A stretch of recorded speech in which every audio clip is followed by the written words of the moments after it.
Okay, so dear Ukraine friends, I'm very happy to have the opportunity to speak with you and warm wishes from Bratislava, from Slovakia, and I really appreciate the possibility to take part at this unique meeting. And always, if I had the opportunity to speak with you, so I must remember Vladimir Povoroznyuk, who was really a very good and intensive friend of mine and of our society. So all of us, we remember him very well. And nowadays, I go to the lecture. I was asked by Natalia to speak not about osteoporosis, but to speak about relationship and about the possibility to help to our Ukraine friends from Slovakia. So I am not happy that I have this topic. I would like to speak about medicine, but we are facing this situation. So let me start with some data. What can I show you about our support?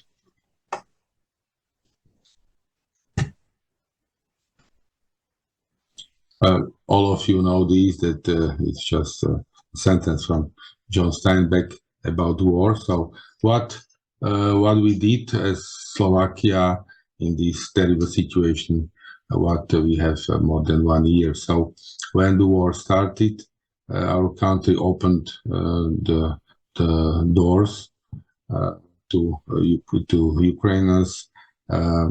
You can see that the number of people who crossed our borders is very, very huge. I know that much more people cross the borders to Poland, but we are much more smaller country than Poland is. And for us, more than 1 million people is quite a huge amount. And nowadays, more than 100,000 people are registered to stay in Slovakia. And it's quite, and most of them are these days involved also in working in our country, but you can see that it's quite huge number of the people. Although I am not sure, and probably is everybody, that I'm not so happy with all the steps what our government is doing, but the approach to the help to Ukraine was, I think, really very good, because they started very effectively and quickly to help, and solidarity from the people and the humanitarian organizations was really very spontaneous and very huge, mostly during the start of the war. And all the help was very nicely organized and coordinated by many international organizations like United Nations or WHO. I remember when we started our communication after the war with Natalia, my question was how we can help, and I thought that she will ask me for drugs or something like that, and she told me we need weapons, and it's very sad that she was completely true. That I know that the most important help for the Ukraine is really to support with the weapons your soldiers, and you can see that although we are a small country, we started to donate with many types of the weapons, and our country was one of the first who helped with air fighters. So I'm glad to show that really we helped, and we are helping still. And sure, there are also other possibilities how to help, and sure also there are some donations and maybe some number, but nowadays the number is much more higher of the donations than is on this slide. What about medical support? You can see the attitude of the country, that all the people who came to Slovakia from Ukraine and they have the status of asylum seeker. They have fully reimbursed health care like other participants in the public health insurance system in Slovakia. So they receive everything what receive our people, our habitants, and they just must fulfill this. You can see fulfill this paper if they want to stay in Slovakia or if they are only border, if they need healthcare or not. So it's quite very simple how they can get the help. What about the prescription of the medication? You can see that the medicine uh, mostly for the Ukraine people is much more easy because we have most of the drugs are prescribed by specialists. If the drug is for some disorder which is more unique or the treatment needs more education from the doctor. For instance, we are speaking about the osteoporosis. For the osteoporosis treatment, mostly when we exclude the vitamin D and calcium for the other drugs, only specialists from the field of endocrinology, orthopedic, and rheumatology can prescribe the drugs. It's a little bit different for the Ukraine refugees because then for them also these drugs can be prescribed by general practitioners, and the pharmacies will accept this. And also you can see that, for instance, dialysis is not a problem for them to get. Also, the pediatric care for the Ukraine children, we have a lot of them, and they have their own classes for in schools and so on. And we have also the teachers, mostly the teachers who came also because of the war, and they are teaching the children in the school in Ukraine language. And but we can and we are providing also pediatric care for the children. You can see that here. And also what's very important that we have a very limited number of pediatric doctors in general. So that's why it's a problem also to find the good pediatric care for the Ukrainian children, but not only for the Ukrainian children, also for our children. So we are speeding the process of recognizing the qualification of the Ukraine doctors. But to be honest, it's quite a problem because many of the doctors who came to Slovakia, they don't have validated their diplomas, or sometimes the education what they received in Ukraine is not the same than is necessary in our country. So the negotiation about this is quite difficult.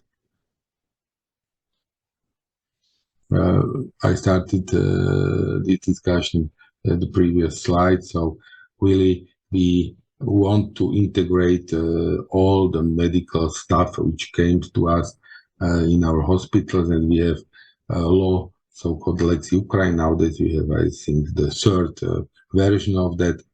And what's very good, that doesn't matter about the nostrification. All the healthcare workers, they can start with 18 months paid stay and to work in the healthcare facilities. And during these 18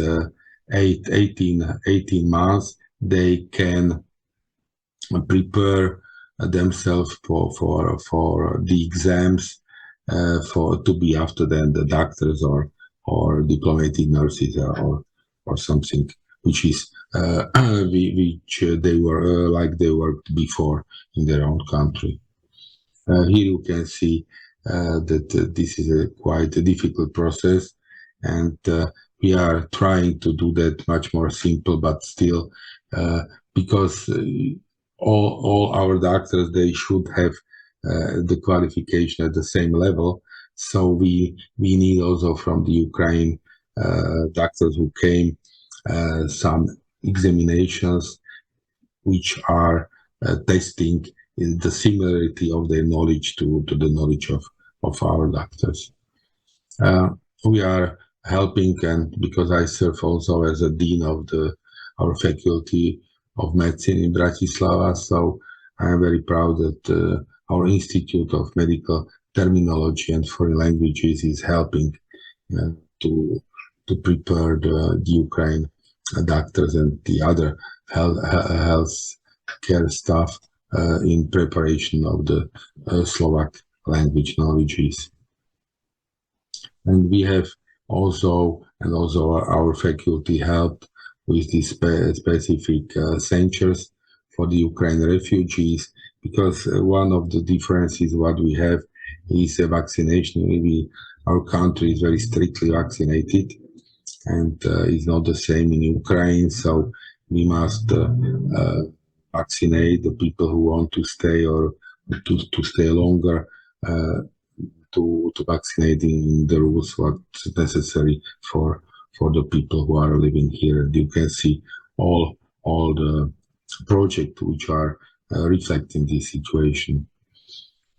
We have many humanity organizations. Here is one of them, the Magna, and there are still every day crossing the borders to Ukraine with help, and many of them are helping with the drugs, with the healthcare property. So I really, this is only one of them. There are plenty of these organizations, and I think they did a really very good job. Coming a little bit more to the medicine, you know probably that there is this the statement from the European Forum of Medical Association, and Slovakia is one of the signatories of this statement, and it's a statement to support the Ukraine. I'm not very glad that, from my point of view, the statement from IOF and SCO was not so quick and not so strict. It would be good to have, and the statement came much more later than the support from other medical societies. Here you can see our own Slovak support. This is our statement from Slovak Medical Association, which was very quick, and you can see it's from the February last year. The support and stress the help to the Ukraine people. Some words about help. What was, I think, very nicely done. It's the help and support from the European Society for Endocrinology, and we prepared a specific task force for the help. We had nowadays it's because the situation is not stabilized, but we know how and what's needed for the Ukraine. So we had the weekly basis communication with the people from the Ukraine and some of the representatives of the European Endocrine Society, how we can help to the people, and we mapped all the areas how we can, and which drugs or which medicine and which help need the people in Ukraine. So we prepared a specific map about the help for the people. You can see here what's necessary. We divided the help for two sides: one to help to the refugees in the foreign countries out of the Ukraine, and the second much more difficult was how to help to the people in Ukraine. At that days we supported with the drugs which came to the Ukraine from the countries, not only from our country but also from the other countries. But the drugs came via Slovakia or Poland or Hungary, and mostly during the first days with insulin and other very, very important drugs. It was, I think, very good help for the Ukraine people. We prepared emergency cards for the people in English language, but also in Ukraine, Russian language. And what I feel as a very good and very important, that we prepared a specific map of the endocrine centers for Ukraine refugees for unique disorders. There are about 40 centers in the whole Europe. For instance, my clinic is also one of these centers, and the people from Ukraine can come to us if they have some unique disorder and they need specific treatment or something different. There are also much more activities which are still ongoing, including many grants which can help. There are activities from our side, and I'm very happy also now that I can be part of this meeting, and I did it also last year, and we are here to help and to stay with you till the end. And you can see that also there is a specific possibility to get a specific grant for supporting cooperation with Ukraine. So also many of our friends from our faculty are reaching this grant, and they are helping in the field of healthcare. So let me come to the end. Here is a slide with my three colleagues. One is doctor, two of them are nurses, which came after the war to us, and I'm very glad to have them, and we are trying to help for them how we can. So to the end, really, we very appreciate what you are doing, and really we hope that the war will be not so long. So we are with you, and to the end, Slava Ukraini. Thank you very much.